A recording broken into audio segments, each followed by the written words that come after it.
तो साथियों नमस्कार, स्वागत है एक बार फिर से हमारे इस चैनल पे। आशा करता हूँ आप सभी लोग मस्त होंगे, जबरदस्त होंगे। एक बार मैं फिर से पुनः बता देना चाहता हूँ, होमी भाभा एटॉमिक सेंटर जो पटना का पटना बोल रहे हैं, बिहार में आपका मुजफ्फरपुर जिला में एस्टेब्लिश किया गया है। ठीक है, टाटा मेमोरियल हॉस्पिटल का है रिसर्च सेंटर, है ना।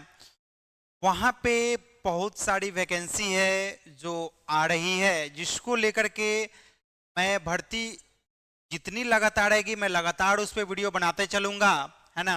क्योंकि उस पे देखा हूँ मैंने एडवर्टीजमेंट में कि कुछ कुछ वैकेंसीज जो है आना शुरू हो चुका है। इसको लेकर के अपडेट जारी किया गया है। ठीक है, तो ये वीडियो जो है उन सभी स्टूडेंट के लिए बेनिफिशियल होगा जो स्वास्थ्य विभाग का डिग्री लेकर के बैठे हुए हैं।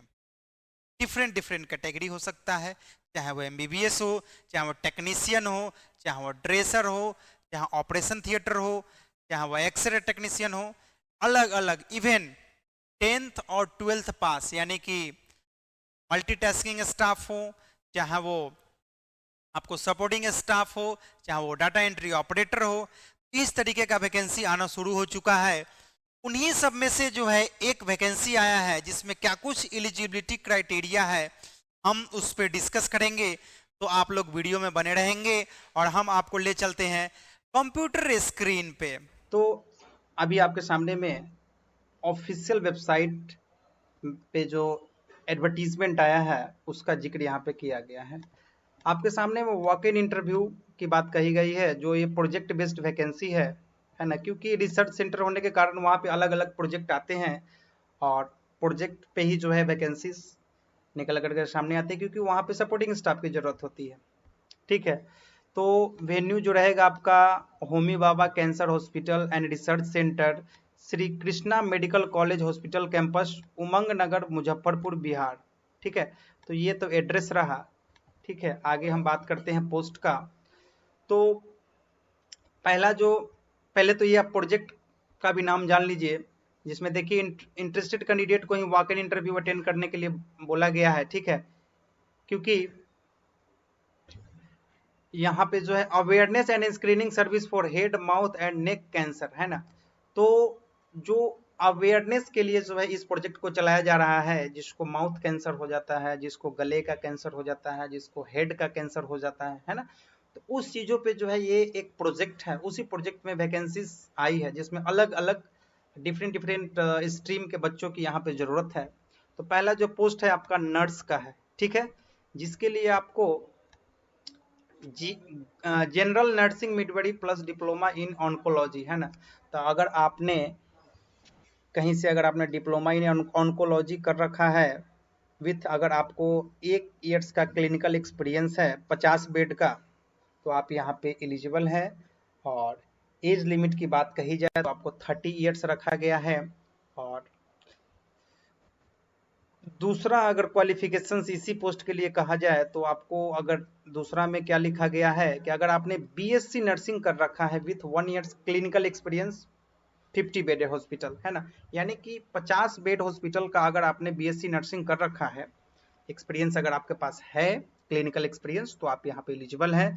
उसके साथ साथ आपको देखिए candidate who have done diploma in nursing oncology, जो कैंडिडेट टाटा मेमोरियल सेंटर से अगर आपने नर्सिंग किया डिप्लोमा इन ऑन्कोलॉजी में नर्सिंग कर रखा है, तो आपको यहाँ पे प्राथमिकता दिया जाएगा, है ना।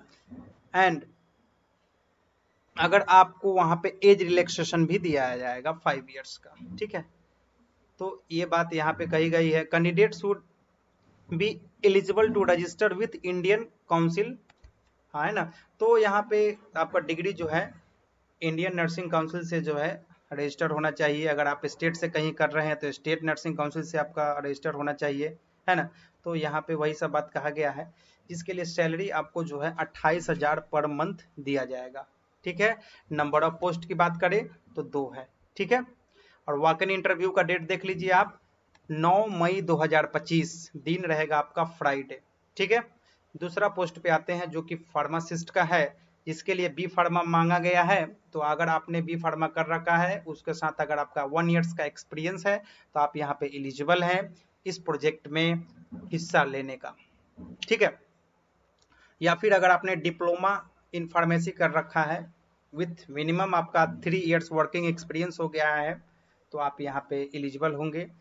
और मिनिमम जो है 200 बेड का अगर आपका एक्सपीरियंस है 3 ईयर्स का, तो आप यहाँ पे, और आपका सर्टिफिकेट जो है आपका स्टेट फार्मेसी काउंसिल से जो है रजिस्टर्ड होना चाहिए, ठीक है।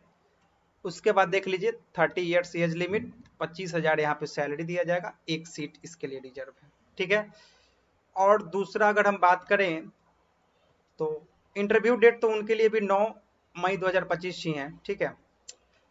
फोरमैन इलेक्ट्रिकल, इनकी अगर हम बात करें तो आपको जो है 10th के साथ ITI अगर आपने कर रखा है with 2 years full time course government recognised institute with 8 years post qualifications, है ना।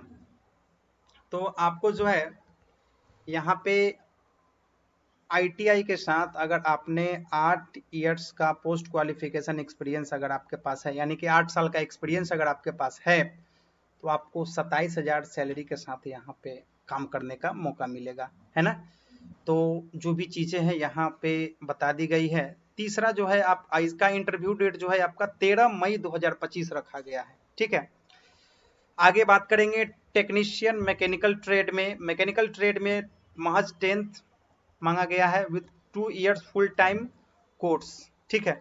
अगर आपने ITI का फुल टाइम मैकेनिकल कोर्स कर रखा है, अगर उसके साथ आपका 3 ईयर्स का एक्सपीरियंस होना चाहिए, ठीक है, ITI में, तो आप यहाँ पे एलिजिबल हो जाएंगे और आपको 27 साल का एज रिलैक्सेशन आपको यहाँ पे रहेगा, ठीक है। यानी कि अगर आपका एज अगर 27 ईयर्स है, तो आप यहाँ पे एलिजिबल होंगे। और डिजर्विंग ब्राइट कैंडिडेट में भी एज रिलैक्सेशन, है ना। तो जो भी ब्राइट कैंडिडेट होंगे उनको एज रिलैक्सेशन यहाँ पे प्रोवाइड किया जाएगा। जनरल के लिए 27 साल रखा गया है, सैलरी आपको 22,000, सीट एक है। ये सब चीजें देखते चलेंगे। अब बात करेंगे MTS का, यानी मल्टीटास्किंग स्टाफ। इनके लिए जो है आपका 14 मई 2025 आपका इंटरव्यू डेट रहेगा, जिसके लिए महज 10th पास होने की आवश्यकता है। केवल 10th पास जो कैंडिडेट होंगे वो यहाँ पे एलिजिबल हो जाएंगे। और आपको जो है थोड़ा बहुत एक्सपीरियंस होना चाहिए, जिसमें, है ना, देख सकते हैं यहाँ पे शिफ्टिंग इक्विपमेंट्स, गार्बेज डिस्पोजल, है ना, पार्टीशंस वगैरह, ग्लास पेंस वगैरह का, विंडोज वगैरह का, है ना, क्लीनिंग वगैरह से संबंधित आपका कार्य रहेगा, जिसके लिए आपको 30 ईयर्स एज लिमिट रखा गया है और आपको 15,000 सैलरी के साथ यहाँ पे काम करने का मौका मिलेगा। उसके बाद वेडनेसडे को 14 मई 2025 को आपका फायरमैन का इंटरव्यू होगा, जिसके लिए महज 12th पास मांगा गया है। अगर आप 12th पास हैं तो आप यहाँ पे एलिजिबल हैं, ठीक है।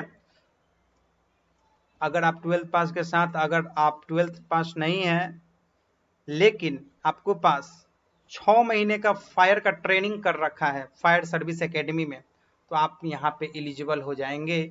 उसके साथ आपको 1 ईयर्स का वर्किंग एक्सपीरियंस होना चाहिए, ठीक है, तो आप यहाँ पे एलिजिबल होंगे। और आपका हाइट देखा जाएगा 165, चेस्ट देखा जाएगा बिना फुलाए आपको जो है 80 सेंटीमीटर और फुला करके 85 सेंटीमीटर, है ना। Should possess valid driving licence, आपको जो है ड्राइविंग लाइसेंस होना चाहिए, ताकि जो है आप कभी फायरमैन जो है, फायर जो ब्रिगेड की जो गाड़ी होती है कहीं पे अगर ले जाना हो, तो आपको उसके लिए ड्राइविंग लाइसेंस चाहिए होता है। और यहाँ पे valid driving licence and two wheeler का भी यहाँ पे बोला गया है, ठीक है। उसके बाद देख लीजिए 30 ईयर्स का आपका एज लिमिट, 22,000 सैलरी रहेगा, पोस्ट यहाँ पे एक है। पांचवा जो आपका पोस्ट है ड्राइवर का पोस्ट है, जिसमें आपको 10th पास होने की जरूरत है ना। अगर आप 10th पास हैं तो आप यहाँ पे एलिजिबल है, इस चीजों को डिजर्व कर सकते हैं, है ना, ड्राइवर का पोस्ट। और candidate should be in position in valid heavy transport licence preferably bus badge, है ना। तो हेवी ट्रांसपोर्ट लाइसेंस चाहिए होता है, क्योंकि ड्राइवर का यहाँ पे पोस्ट है, तो हेवी लाइसेंस चाहिए, ठीक है। अगर आपके पास है तो आप यहाँ पे एलिजिबल हैं। उसके साथ नोट में देखिए यहाँ पे 2-3 बातें कही गई है। अगर आप पहले से भी कहीं काम कर रखे हैं तो आपको यहाँ पे पर्सनल अगर आपके पास एक्सपीरियंस है, या फिर आपको एज रिलैक्सेशन भी मिलेगा अगर आपने कहीं एक सब पुलिस पर्सनल का आपने कहीं काम कर रखा है, पुलिसमैन में ड्राइवर का, आपको यहाँ पे एज रिलैक्सेशन भी दिया जाएगा। ठीक है, the selected candidate will have to produce copy of police verification within a period of 3 weeks of joining, है ना। तो ज्वाइनिंग के जो है 3 वीक्स पहले जो है आपको पुलिस वेरिफिकेशन हो जाएगा, जिसके ज्वाइनिंग से पहले यहाँ पे वही बात कहा गया है। और देखिए क्या, थोड़ा सा एक बार मैं भी ध्यान दे दूं, the selected candidate will have to produce a copy of police verification within a period of 3 weeks upon joining. Joining से पहले जो है पुलिस वेरिफिकेशन सर्टिफिकेट जो होता है वो आपको देना पड़ेगा, है ना, जिसके लिए आपको देखिए 30 ईयर्स एज लिमिट रखा गया है, 22,000 सैलरी पे। ठीक है, तो ये जो था आपका डायरेक्ट वॉक इन इंटरव्यू है, तो आप लोग सभी चीजें सारा डॉक्यूमेंट लेकर के जो है निर्गत समय पे आप लोग पहुंचेंगे और इस वैकेंसी का लाभ आप लोग उठा सकते हैं। तो जो भी बिहार के कैंडिडेट होंगे उनके लिए तो बहुत यूजफुल है, अदर स्टेट के भी जो है आप यहाँ पे एलिजिबल हो जाएंगे, क्योंकि ये ऑल ओवर इंडिया वैकेंसीज है ना, और ये प्रोजेक्ट लेवल की वैकेंसीज है। फिलहाल जो है आपको यहाँ पे देखिए कहा गया है, the appointment is initially for a period of 6 month or till the continuation of the project whichever is earlier, है ना। तो फिलहाल इसको 6 महीने के लिए रखा जाएगा, अगर इसको आगे प्रोजेक्ट को भी एक्सटेंड किया जाएगा अगर जरूरत पड़ती है तो। ठीक है, तो एक्सटेंड होता ही है जनरली, अगर 6 महीना में कंप्लीट नहीं होता है तो, है ना। तो चलिए, आई होप कि आपको ये इन्फॉर्मेशन अच्छा लगा होगा। अच्छा लगा है तो हमारे वीडियो को लाइक करें, शेयर करें, सब्सक्राइब करें दोस्तों के बीच, और इस वॉक इन इंटरव्यू डेट पर आप लोग पहुंचे और सभी डॉक्यूमेंट ओरिजिनल डॉक्यूमेंट के साथ उसका एक जेरोक्स फोटोकॉपी करा लीजिएगा, है ना, ताकि जो है आपको कोई समस्या ना हो।